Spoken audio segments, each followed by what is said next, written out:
Have you always been financially independent? I have always worked. I have raised 2 children. I was lucky enough early on to find something that I loved doing and was very successful at.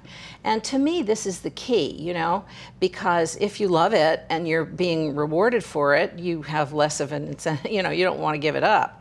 But I was so grateful because I wrote this book out of just a feeling of tremendous concern about the fact that I knew women's lives were going off the rails.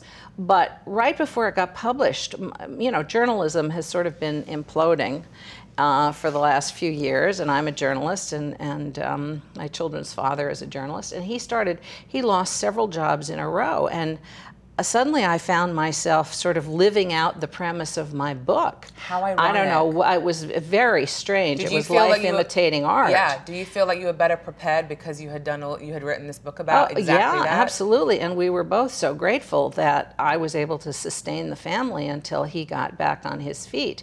And it made me so frustrated because a lot of women had this attitude, oh, well, you know, this will never happen to me. My husband, you know, my husband and I love each other, we'll never get divorced. He'll never lose his job, he'll never get sick, and you know, sort of want to shake them by the lapels and say life is full of a lot of unexpected challenges of one sort or another. You know, I feel very strongly that this kind of mentality that the woman is supposed. I don't let my daughter read Disney books, right? I'm very anti that. And if I read her stories, fairy tales, it's where the female is the protagonist. Well, the problem with all the Disney, it's and earns her own living.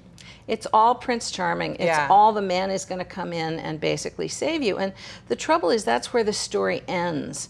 And I think that that has a very insidious effect on women as they're growing up, girls, because it makes them think the end of the story is you find Mr. Right and then he takes care of you. And by the way, what's wrong with me that the story isn't continuing? Right. But actually, it's nothing that's wrong with you. It's just that isn't the story. That isn't the story. That's not a life, you know?